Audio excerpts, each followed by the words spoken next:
నమస్తే మిత్రులారా, కంచి కథలకు స్వాగతం. నా పేరు మీనాక్షి. నా ఛానల్ని లైక్, షేర్, సబ్స్క్రైబ్ చేయండి. ఈ ఛానల్లో నేను మీకు ఎన్నో మంచి కథలను చెబుతాను. ఇక కథ మొదలు పెడదామా? ఎర్రటి కోతి బావ. అనగనగా నాట్యం అనే ఒక చిన్న గ్రామం ఉండేది. Once upon a time there was a village called Dancing. ఆ గ్రామంలోని అమ్మాయిలు, అబ్బాయిలు చక్కగా నాట్యం చేసేవారు. A group of young girls and boys lived in that village. ప్రతిరోజు రాత్రి చలిమంటలు వేసి వారు అందరూ దాని చుట్టూ నాట్యం చేసేవారు. Every night after dinner they would light a fire and dance around it. ఒకరోజు ఒక కోతి చక్కటి చొక్కా వేసుకుని తలపాగా పెట్టుకుని అక్కడికి వచ్చింది. One evening a monkey came to the dance wearing smart clothes and a stylish hat. ఆ కోతి ఒక మూలన ఉన్న రాతిపై కూర్చుంది. అది కోతి అని ఎవ్వరూ కనిపెట్టలేకపోయారు. He came and sat in a corner on a stone. No one recognized that he was a monkey. మనం ఇక్కడ చూడొచ్చు, ఒక కోతి చక్కటి బట్టలు ఇంకా తలపై ఒక చిన్న టోపీ అంటే తలపాగా పెట్టుకొని వచ్చి ఇక్కడ కూర్చుంది.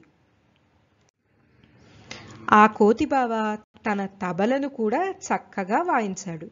He also played melodious music with his drums. ప్రతి రాత్రి ఆ కోతి తబల వాయించేది. ఆ ఊరి అమ్మాయిలు కూడా కోతి చుట్టూ నాట్యం చేసేవారు. ఇక్కడ గమనించవచ్చు, అమ్మాయిలందరూ కూడా ఈ కోతి దగ్గరికి వచ్చి దాన్నే చూస్తూ దాని చుట్టూ నాట్యం చేస్తున్నారు. Every night the monkey would play and the girls danced with him happily. ఆ అమ్మాయిలు రోజు రోజుకి ఆ కోతిని ఎంతో ఇష్టపడసాగారు. ఇంకా ఆ కోతికి ఎన్నో బహుమతులను కూడా ఇచ్చారు. The girls loved him more each day. They also started showering him with gifts. ఒక అమ్మాయి ఆ కోతికి ఉంగరం కూడా ఇచ్చింది. మిగిలిన వారు కొన్ని తినుబండారాలను ఇచ్చారు.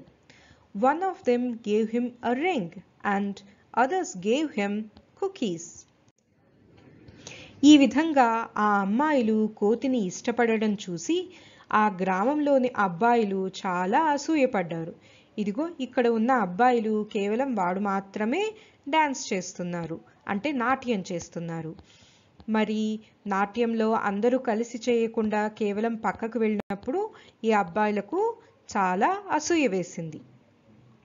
The boys were extremely jealous as the attention of all the girls was always focused on the monkey. ఎవరు ఈ కొత్త వ్యక్తి, మన గ్రామంలో ఏమి చేస్తున్నాడు అని అబ్బాయిలు మాట్లాడుకోసాగారు. Who is this new fellow and what is he doing in our village? The boys asked one another. ఆ కోతిని దూరం నుండి నెమ్మదిగా గమనించసాగారు and decided to keep a close eye on him. That night they watched him quietly from a distance. ఆ గ్రామపు అమ్మాయిలు అంతగా అభిమానించినది ఒక కోతి అని చూసి వారి కళ్ళను వారే నమ్మలేకపోయారు. The boys simply couldn't believe their eyes when they saw that the person the girls loved so much was a monkey. దానికి ఒళ్ళంతా జుట్టు ఇంకా పెద్ద తోక కూడా ఉంది. It had a hairy body and a long tail. ఆ రాత్రి అబ్బాయిలు పొట్ట చెక్కలయ్యేట్టుగా నవ్వి ప్రశాంతంగా నిద్రపోయారు. That night the guys laughed their hearts out and finally slept peacefully. ఆ అబ్బాయిలు తమ చిలిపి పనులతో ఆ కోతిని ఆట పట్టించాలని అనుకున్నారు. The boys decided to play a prank on the monkey.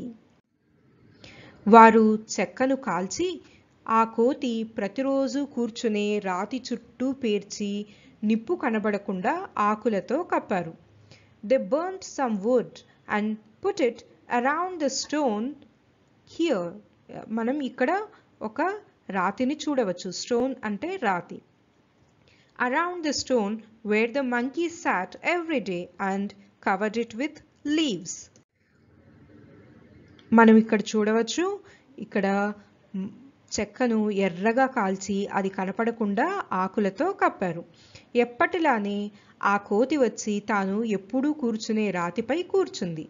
కానీ ఈసారి ఏదో వేడిగా తగిలింది. Like every evening, the monkey came and sat on its usual place. Only this time it did not feel the same. అయ్యో కుయ్యో అని కోతి గట్టిగా కేక పెట్టి అక్కడి నుండి పారిపోయింది. Ouch! screamed the monkey and jumped from its seat. ఆ వేడి రాతి వల్ల కోతి వెనకాల ఎర్రగా మారిపోయింది. The hot stone had turned monkey's bottom red. అప్పటి నుండి కోతులకు వెనక భాగంలో ఎర్రగా ఉంటుంది అని ఒక తమాషా కథ. Ever since, monkeys have had red bottoms. It's just a funny story. మిత్రులారా, కంచి కథలను సబ్స్క్రైబ్ చేసుకోవడం మర్చిపోకండి. ఇంకొక మంచి కథతో మళ్ళీ మిమ్మల్ని కలుస్తాను. అంతవరకు కథ కంచికి మనం ఇంటికి.